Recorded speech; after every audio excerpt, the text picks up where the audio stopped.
Hello everyone, इस video में हम लोग पढ़ेंगे क्लास 6 चैप्टर नंबर 7 फ्रैक्शंस के एमसीक्यूज़।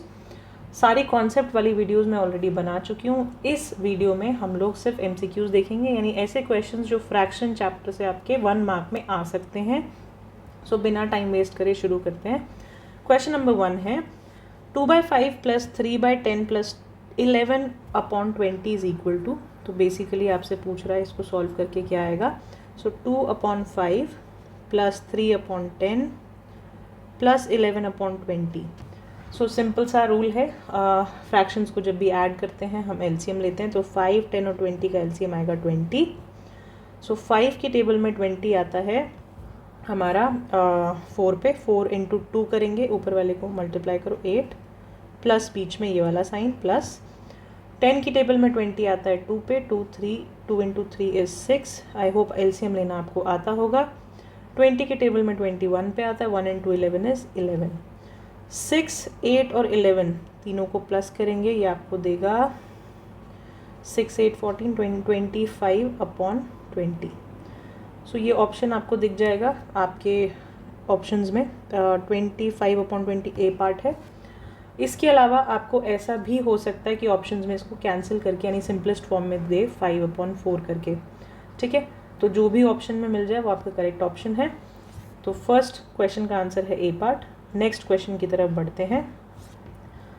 क्वेश्चन कह रहा है which of these make a whole. So basically whole मतलब एक पूरी यूनिट। इनमें से कौन सा पूरा एक होल बनाता है, यानी कि एक एक करके ऑप्शन देखते हैं। 1/2, अब अगर एक आधा लें तो ये तो आधा ही हुआ ना, पूरा एक तो हुआ नहीं, तो ये ऑप्शन सही नहीं है। 2 हाफ्स, 2 हाफ, एक आधा और फिर एक और आधा, तो आधा और आधा मिलके तो पूरा एक हो जाएगा ना, तो ये ऑप्शन है, ये ऑप्शन सही आंसर है। ठीक है, 3 हाफ्स आगे भी देख लेते हैं। 3 आधे मिलाओ अगर आप 1/2 + 1/2 + 1/2, तो ये एक तो नहीं बनेगा। ऐसे 5 हाफ्स मिलाओ तो ये एक नहीं बनेगा। ठीक है, इनका सम 1 नहीं आएगा, लेकिन आप 1/2 + 1/2 करोगे तो 1 आएगा। तो नेक्स्ट क्वेश्चन पे बढ़ते हैं। क्वेश्चन है give a proper fraction whose numerator is 5 and the denominator is 7। एक प्रॉपर फ्रैक्शन बताओ जिसका न्यूमरेटर 5 है और डिनोमिनेटर 7 है। न्यूमरेटर ऊपर वाला नंबर होता है, ठीक है, और डिनोमिनेटर नीचे वाला नंबर होता है। सो 5/7 इज़ योर फ्रैक्शन, जो कि है ऑप्शन नंबर बी। बहुत ही ईजी क्वेश्चन था। नेक्स्ट क्वेश्चन देखते हैं। Mixed fraction 2 3/19 as improper fraction is. So ये एक मिक्स्ड फ्रैक्शन है 2 3/19। ठीक है, इसको अगर मैं नॉर्मल फ्रैक्शन में, इम्प्रॉपर फ्रैक्शन में लिखूँ तो मैं क्या लिखूँगी। सो कैसे सॉल्व करते हैं मिक्स्ड फ्रैक्शन को हम हमेशा, ये जो नीचे वाला नंबर है डिनोमिनेटर वो मल्टीप्लाई होता है इसके साथ। जो भी आंसर आएगा उसमें आप ये 3 को प्लस करोगे। ठीक है, दिस इज़ द वे। सो 19 × 2 करेंगे। 19 × 2, 9 2 इज़ 8, 1 2 1 इज़ 2 3, 38 आया। 38 में प्लस करेंगे 3, it will be 41। So 41/19, denominator में सेम 19 ही रहेगा, ऊपर आया हमारे पास 41। सो 41/19 जो है आपका ऑप्शन बी है। नेक्स्ट क्वेश्चन देखते हैं। What is the simplified form of the product 12/24 and 36/72। तो इनका आपको सिंप्लीफाइड फॉर्म लिखना है। 12/24 एंड 36/72। देखो इनको कैंसिल करो ज़रा, देखते हैं क्या आता है। इनका प्रोडक्ट है, सॉरी। ठीक है, तो कैंसिल करते हैं आपस में। प्रोडक्ट मीन्स मल्टीप्लिकेशन, इसलिए मैंने बीच में मल्टीप्लिकेशन का साइन लगाया है।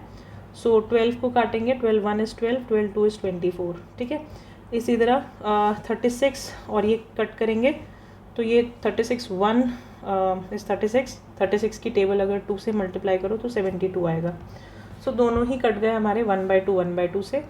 अब मल्टीप्लाई कैसे करते हैं, न्यूमरेटर को न्यूमरेटर से मल्टीप्लाई करो, 1 × 1 इज़ 1।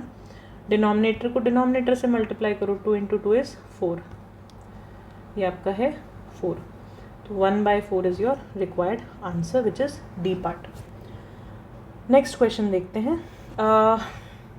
क्वेश्चन कह रहा है the identity x + 3 x + 4 = x² + 7x + 12 is true for.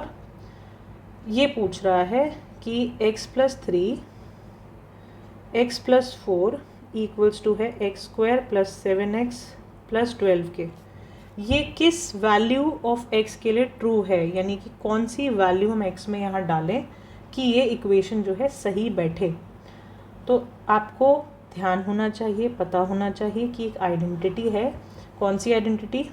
x + a x + b equals to x² plus यहाँ पे 7x कैसे आया? a + b x + ab। तो एक्चुअल में आप देखो, किसी भी वैल्यू को ले लो x की जगह, ये जो फॉर्मूला है ये बना ही इसीलिए है, ये हर x की वैल्यू के लिए सही होगा। ठीक है, तो अगर मैं ध्यान से देखूँ, ये एक फॉर्मूला ही है जिसमें a और b को कुछ नंबर लिया हुआ है इन्होंने। ठीक है, सो इसका आंसर ऑब्वियसली क्या होगा? एनी वैल्यू या all value of x, C part. Next देखते हैं, what do you call fraction with different denominators? ऐसी फ्रैक्शन जिनके डिनोमिनेटर अलग अलग हैं, जैसे 1/4 और 2/3, 1/6, 5/8। देखो सबके डिनोमिनेटर डिफरेंट हैं, 4, 3, 6, 8। ऐसे फ्रैक्शंस को हम लोग अनलाइक फ्रैक्शन बोलते हैं। ठीक है, बी पार्ट। और अगर डिनोमिनेटर सेम हो, जैसे 1/4, 2/4, 3/4, 7/4, सब में डिनोमिनेटर 4 है, ऐसे को हम लाइक फ्रैक्शंस बोलते हैं, लाइक फ्रैक्शंस। ठीक है, आगे बढ़ते हैं। Question number 8, if the numerator and denominator of a fraction are equal then the fraction is. अगर डिनोमिनेटर और न्यूमरेटर दोनों का ही इक्वल है, जैसे कि 4 and 4, राइट। एग्जाम्पल दे रही हूँ, कोई भी नंबर आप ले सकते हो, न्यूमरेटर और डिनोमिनेटर सेम है, तो फ्रैक्शन किसके बराबर होगा? देखो दोनों नंबर सेम है तो कैंसिल हो जाएंगे, 1 1, 1/1 इज 1, तो भाई आंसर 1 होगा हमेशा। कोई भी नंबर ले लो, 7/7 ले लो, 17/17 ले लो, 1700/1700 ले लो, कैंसिल होके 1 आएगा। ठीक है, तो equal to 1, B part. Next question है, मिक्स्ड फ्रैक्शन ऑफ 17/9 इज। तो 17/9 का मिक्स्ड फ्रैक्शन आपको लिखना है। कैसे लिखोगे? 17 और 9 को हम डिवाइड करते हैं, ध्यान से देखना, इसका मतलब क्या है? 17 को आपको 9 से डिवाइड करना है। ठीक है, 9 की टेबल 1 इज़ 9, 2 से मल्टीप्लाई करोगे तो इट विल बी 18, जो कि 17 से बड़ा हो जाएगा। सो 9, 1 इज़ 9, इसको माइनस करेंगे, 17 में से 9 जाएगा, यू विल गेट 8, राइट। अब यहीं पे आपको रुक जाना है, पॉइंट में कैलकुलेशन नहीं करते हैं, हमें मिक्स्ड फ्रैक्शन बनाना है। ठीक है, सो मिक्स्ड फ्रैक्शन कैसे बनाते हैं? ये जो डिनोमिनेटर में है वो नीचे ही रहेगा, डिनोमिनेटर में ही रहेगा। जो रिमाइंडर है, जो एंड में ये रिमाइंडर बचा है, इसको हम ऊपर लिखते हैं। ठीक है, ऊपर इन द सेंस यहाँ पे। और जो ये साइड में बचा है, इसको हम साइड में ही लिखते हैं। ठीक है, सो दिस बिकम्स 1/8/9। इसको सॉल्व भी करके देख सकते हो, चेक कर सकते हो। 1 × 9 इज़ 9, 9 + 8 इज़ 9, और 8 को प्लस करोगे 17। सो आ गया वापस 17/9। तो this is your correct answer, which is, इसमें यार ऑप्शन शायद गलत दिया हुआ है, this should be C part, which is, ये 3 नहीं है, 8 होना चाहिए। ठीक है, 1/8/9। आगे बढ़ते हैं नेक्स्ट क्वेश्चन की तरफ। A fraction with numerator 1 is called. भाई कोई भी फ्रैक्शन हो, जैसे कि 10/1, 13/1, 1300/1, किसी के भी नीचे 1 हो डिनोमिनेटर में, तो उसको हम यूनिट फ्रैक्शन बोलते हैं, यूनिट फ्रैक्शन। ठीक है, तो याद रखना unit fraction, which is your C part. Next question है, a 2-digit number is such that the product of the digit is 8. When 18 is added to the number, then the digits are reversed. The number is। बहुत ही अच्छा question है, बहुत बार पूछा जाता है, इस तरह के क्वेश्चन आते हैं। देखते हैं ध्यान से क्या बोल रहा है। ये बोल रहा है, a 2-digit number is such that the product of digits is 8। तो 2 डिजिट का नंबर है, ऐसा नंबर है कि इन दोनों डिजिट का अगर मैं प्रोडक्ट यानी कि मल्टीप्लिकेशन करूं तो वो है 8 के बराबर। ठीक है, पहली लाइन मैंने यहाँ पे अपने नोट्स के फॉर्म में लिख दी है। वो कह रहा है 2 नंबर्स हैं, दो डिजिट का एक नंबर है, दोनों की डिजिट का जो प्रोडक्ट है वो 8 है। तो डिजिट्स हमें नहीं पता इसलिए मैंने ब्लैंक लिया है। मल्टीप्लिकेशन है इक्वल्स टू 8 के बराबर। नेक्स्ट लाइन में कह रहा है when 18 is added to the number, जब इस नंबर में 18 को ऐड करेंगे, अब ये डैश मैंने डाला अगेन नंबर की जगह पे, then the digits are reversed. अगर हम इसमें 18 ऐड करेंगे तो डिजिट्स जो हैं वो रिवर्स हो जाती हैं, उल्टी हो जाती हैं, पलट जाती हैं। अब सारा खेल इस सेकेंड लाइन को समझने का है, ध्यान से देखना मैं क्या कह रही हूँ। तो ध्यान से हम लोग नेक्स्ट लाइन को फिर से पढ़ेंगे और सीखेंगे, समझेंगे कि क्या बोल रहा है। ठीक है, तो क्वेश्चन बोल रहा है when 18 is added to the number, जब हमने इस नंबर में 18 ऐड किया तो डिजिट्स रिवर्स हो गई। अब ध्यान से समझना कि अगर कोई भी नंबर होता तो उसको मैं कैसे रिप्रेजेंट करती अगर मुझे उसकी डिजिट्स नहीं पता। तो कोई भी नंबर है, दो डिजिट्स हैं, एक वंस प्लेस है और एक टेंस प्लेस है।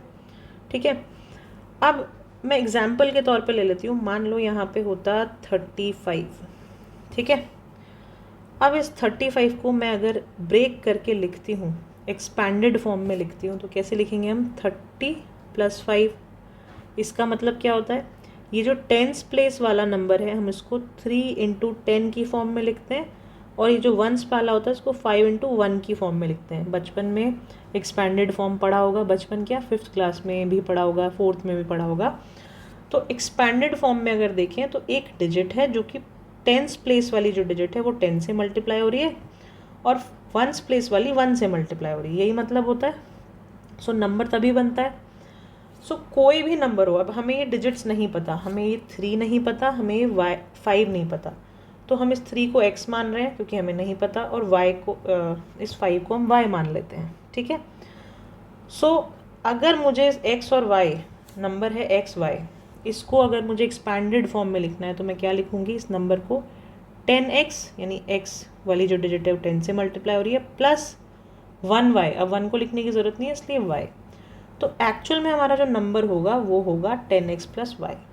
ठीक है, सो 10x + y हमारा नंबर है।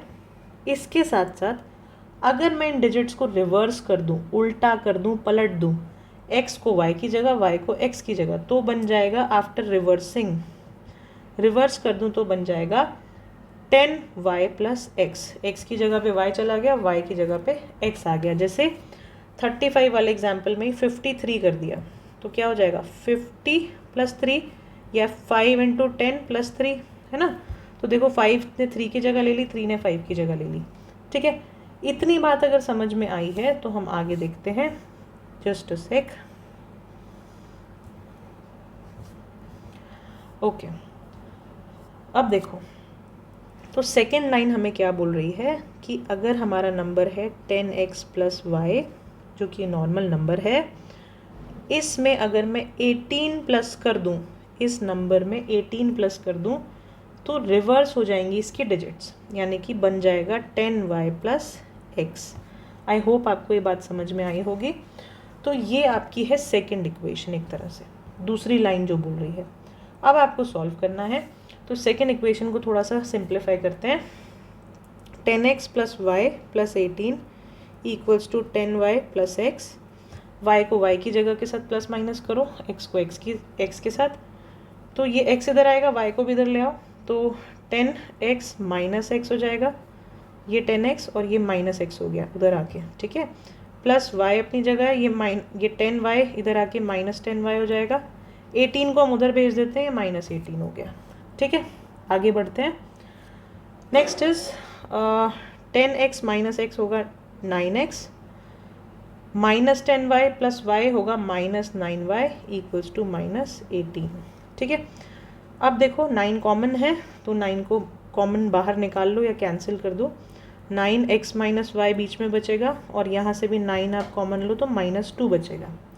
9 और 9 कैंसिल हो गए दोनों साइड, आपके पास बचा x - y = -2। अब आपको यहीं तक पहुँचना था, अब आपको बस दिमाग लगाना है, थोड़ा सा ध्यान देना है। देखो, अगर कोई बोल रहा है x - y है -2, एक्स और वाई क्या था आपके, दोनों डिजिट्स थे, ठीक है। अब 2 डिजिट का आपको मल्टीप्लिकेशन पता है 8, तो ऐसे नंबर्स यहाँ पे पुट करो जिनका मल्टीप्लिकेशन 8 आता हो। तो 1 इंटू 8 8 होता है, ठीक है। 2 इंटू 4 8 होता है, किसी भी ऑर्डर में ले लो, 8 इंटू 1 1 इंटू 8 या 2 इंटू 4 4 इंटू 2। इसके अलावा मुझे नहीं लगता कोई और है जिसका 2 डिजिट्स का मल्टीप्लिकेशन 8 आता है, ठीक है। तो यहाँ पे पुट करके देखेंगे 1 माइनस 8 इक्वल्स टू -2, क्या ये ठीक है? बिल्कुल भी नहीं, ये तो गलत है। 8 माइनस 1 इक्वल्स टू -2, ये भी बिल्कुल गलत है। तो 8 और 1 का कॉम्बिनेशन तो फिट ही नहीं बैठ रहा दोनों डिजिट्स पे, ठीक है। सो अब हम ट्राई करेंगे 2 और 4 का। तो 2 माइनस 4 इक्वल्स टू -2, क्या ये ठीक है? बिल्कुल ठीक है यार। 2 में से माइनस हुआ 4 तो -2 बचा। तो एक्चुअल में ये क्या है, हमारा a है, ये x है सॉरी, और ये क्या है हमारा y है। तो हमें तो दोनों डिजिट मिल गई, x और y। यही कॉम्बिनेशन से -2 आ रहा है और मल्टीप्लिकेशन इनका 8 भी आ रहा है। तो दोनों ही बातें, दोनों ही लाइंस जस्टिफाई हो रही हैं। मल्टीप्लिकेशन 8 एंड ऑर्डर रिवर्स करें तो ये सेकेंड वाली लाइन भी आप देख सकते हो बिल्कुल सही बैठ रही है, ठीक है। सो थोड़ा सा लंबा क्वेश्चन था, थोड़ा सा समझाने में टाइम ज़रूर लगा। एक बार फिर से इसको रिवाइंड करके देखना। इसका आंसर है 24, ठीक है। अच्छा क्वेश्चन है, थोड़ा सा समझने में टाइम लग सकता है। 6th क्लास के हिसाब से हल्का सा ट्रिकी है, लेकिन इतना मुश्किल भी नहीं है। आगे बढ़ते हैं हम अपने नेक्स्ट क्वेश्चन की तरफ, विच इज़ क्वेश्चन नंबर 12। ये कह रहा है और dash is a number representing part of a whole. ये तो आपके चैप्टर के नाम की डेफिनेशन है। फ्रैक्शन एक नंबर है जो किसी भी पूरी चीज़ का एक पार्ट दिखाता है। जैसे एक सर्कल है, उसका आधा पार्ट, तो ये मैं हाफ ऐसे डिनोट करूँगी, तो दिस इज़ कॉल्ड फ्रैक्शन, ठीक है। कोई भी मान लो एक बार है, उसके मैंने 3 हिस्से किए, तो मैं इस वाले पार्ट को अगर रिप्रेजेंट करना चाह रही हूँ तो 1/3 लिखूँगी।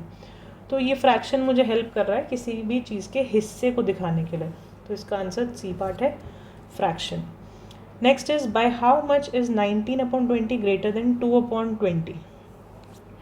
By how much is 19/20 greater than 2/20।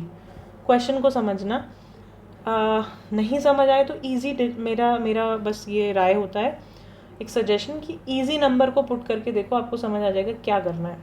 जैसे by how much is 10 greater than 5। मैंने इन नंबर्स को रिप्लेस कर लिया ईजी नंबर से। मैंने बोला कितने से 10 बड़ा है 5 से, तो 5 और 10 के बीच में क्या करना है आपको, माइनस करना है, सब्ट्रैक्ट करना है, ठीक है। तो मुझे इजी नंबर लेकर मुझे ये समझ में आ गया कि इनके साथ क्या करना है। तो मैं क्या करूँगी, इन फ्रैक्शंस को बेसिकली माइनस करूँगी। किस में से किसको?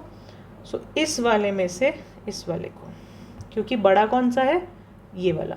देखो लैंग्वेज देखो, by how much is 19/20 greater, तो ऑब्वियसली ये बड़ा है। तो 19/20 में से आप माइनस कर दो 2/20, विच विल गिव यू 17/20, क्योंकि डिनोमिनेटर सेम है यार, बहुत ही ईजी है इसको सब्ट्रैक्ट करना। सी पार्ट आपका सही आंसर है। नेक्स्ट क्वेश्चन देखते हैं, what is the fractional form of 5/11, sorry 18, क्या बोला है मैंने, what is the fractional form of 5/18। So fraction में लिखना है, कुछ नहीं है क्वेश्चन में, 5/18 लिखना है आपको। So this is your C part. Next and last question of this video, बहुत लंबी हो गई ये video. What fraction of an hour is 40 minutes. 1 घंटे का कितना फ्रैक्शन जो है 40 मिनट्स है। तो फिर से देखो, हम यहाँ पे बनाएंगे क्लॉक, विच इज़ 40 मिनट्स कहाँ आता है, 7 8 10 11 1 2 4 5, ठीक है। 40 मिनट्स अगर होता है तो मान लेते हैं यहाँ पे है 40 मिनट्स इज़ दिस, ये पूरा पार्ट 40 मिनट्स को रिप्रेजेंट कर रहा है, ठीक है। 12 से शुरू करें तो 8 तक 40 मिनट्स होता है। अब ये पूरे 1 घंटे का कितना फ्रैक्शन है वो आपको बताना है। तो ध्यान से सुनो, 60 मिनट पूरा टोटल एक सर्कल में होता है, सर्कल इन द सेंस पूरी घड़ी में 60 मिनट्स होते हैं। 60 मिनट्स में से 40 मिनट्स की बात हो रही है, तो ये कितना फ्रैक्शन हुआ, कितने में से कितना, जैसे आपको मार्क्स मिलते हैं ना, 60 में से 40 मार्क्स आए, तो 60 डिनोमिनेटर में लिखोगे उसमें से कितने की बात हो रही है वो ऊपर लिखोगे, आपको फ्रैक्शन मिल जाएगा। ठीक है, सो 0 से 0 कैंसिल, 4 and 6 भी कैंसिल, 2/3 इज़ योर फ्रैक्शन। ठीक है, अगर बोल रहा होता यही क्वेश्चन, वैसे तो इसका आंसर आपका सी पार्ट हमें मिल चुका है, थोड़ा सा और समझाती हूँ। अगर ये बोल रहा होता कि 20 मिनट्स कितना फ्रैक्शन है 1 घंटे का, तो 20 मिनट्स देखो कहाँ से आते हैं, ये 12 और 20 मिनट्स हो जाते हैं 4 पे, 20 मिनट्स। तो आपको हमेशा इसका फ्रैक्शन जानने के लिए क्या करना है, टोटल 1 घंटे में कितने मिनट्स होते हैं उसको नीचे लिखो, टोटल नीचे लिखते हैं, ऊपर जितने का फ्रैक्शन आपको निकालना है न्यूमरेटर में उसको लिखते हैं। तो 20 का निकालना है तो 20/60, तो 0 से 0 कैंसिल, 1/3 आपका आता 20 मिनट्स का फ्रैक्शन। ठीक है, तो फ्रैक्शन बनाना है, याद रखना, जैसे आपको मार्क्स मिलते हैं ना 100 में से इतने मार्क्स, तो 100 नीचे और मार्क्स ऊपर, इसी तरह आपको फ्रैक्शन बनाना है, टोटल नीचे और जितने की बात हो रही है, जिसकी भी वैल्यू निकालनी है फ्रैक्शन में वो ऊपर। राइट, आई होप आपको फ्रैक्शन के क्वेश्चन समझ आए होंगे। वीडियो थोड़ी सी लंबी ज़रूर है लेकिन अच्छी है, क्वेश्चंस अच्छे हैं इस चैप्टर से रिलेटेड। तो देखते रहना, नेक्स्ट पार्ट में और क्वेश्चंस करते हैं। Thank you for watching.